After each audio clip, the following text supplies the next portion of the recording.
U.S. Attorney General Pam Bondi faced a combative and emotionally charged House Judiciary Committee hearing Wednesday, where lawmakers pressed her on the Justice Department's handling of the Jeffrey Epstein files and a range of other controversies.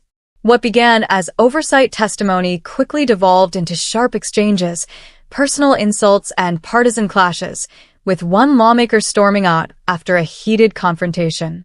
At one point, Bondi called a Democratic member a washed-up loser, underscoring the tense atmosphere that defined much of the 4-hour session. Epstein victims in the room. The hearing came after the Justice Department earlier this year released millions more documents tied to its investigations into convicted sex offender Jeffrey Epstein. Several Epstein survivors sat directly behind Bondi during the proceedings, their presence frequently invoked by lawmakers on both sides of the aisle. In her opening statement, Bondi called Epstein a monster and told the victims she was sorry for the abuse they endured. But the focus quickly shifted to how the Justice Department handled the release of the files, particularly its redaction process.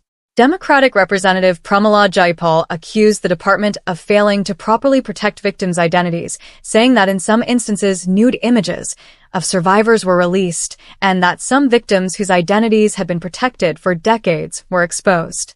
Jayapal asked survivors in the room to stand if they had been unable to meet with the Justice Department. All of them rose. She then demanded Bondi apologize for what she described as mishandled redactions. Bondi rejected the accusation, dismissing Jayapal's line of questioning as theatrics and saying, "I'm not going to get in the gutter with this woman." The Attorney General maintained that officials were working within strict deadlines imposed by legislation requiring the release of the files.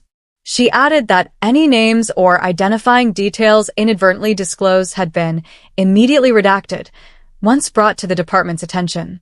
Bipartisan frustration over redactions. While Democrats criticized the department for failing to sufficiently protect victims, some Republicans accused the Justice Department of the opposite, over-redacting. A bipartisan group of lawmakers who were permitted to review unredacted versions of the files said names of individuals not legally protected were improperly blacked out in public releases. Republican Representative Thomas Massey pressed Bondi on who authorized the redactions and whether anyone would be held accountable for what he called a failure.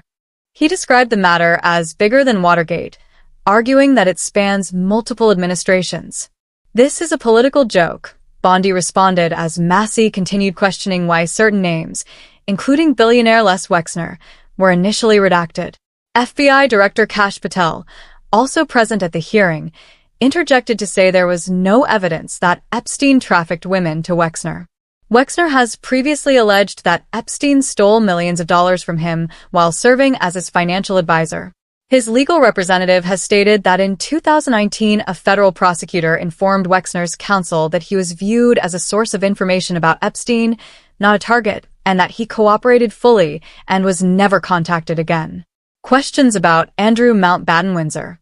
The hearing also veered into discussion of Andrew Mountbatten Windsor, who has faced scrutiny over his past association with Epstein. California Democratic Representative Ted Lieu displayed a photo from the Epstein files showing Mountbatten Windsor on all fours over a woman. The image's origin, context, and date remain unclear, and it does not in itself indicate criminal wrongdoing. Andrew has repeatedly denied any wrongdoing and reached an out-of-court settlement in 2022 with Virginia Giuffre, one of Epstein's most prominent accusers. The settlement included no admission of liability. Lieu asked Bondi why the photos had not led to prosecution. Bondi shot back, asking why he had not posed those questions to former Attorney General Merrick Garland. "I agree with you," Lieu responded, adding that Garland dropped the ball. Minneapolis shootings spark additional clash. Beyond the Epstein files, lawmakers confronted Bondi over federal immigration agents who fatally shot 2 people in Minneapolis, an incident that triggered nationwide demonstrations. Democratic Representative Steve Cohen of Tennessee called the shootings executions and criticized the Justice Department for not opening an investigation. "That was wrong, and you should investigate," Cohen said. Bondi defended the federal response, arguing that tensions in Minnesota had been fueled by elected officials who obstructed law enforcement and declared themselves at war with the federal government. Republicans on the committee rallied to her defense. Judiciary Committee Chair Jim Jordan praised Bondi for carrying out President Trump's immigration enforcement agenda. A hearing reflecting deep divides. The explosive exchanges reflected broader political divisions over transparency, accountability, and federal authority. For Democrats, the focus remained on protecting Epstein's victims and scrutinizing redaction decisions. For some Republicans, the issue centered on alleged overreach and lack of clarity in the Justice Department's handling of sensitive information. With survivors watching from behind the witness table, the hearing underscored that the legacy of Epstein's crimes continues to reverberate through Congress, and that battles over how the government addresses those crimes are far from over.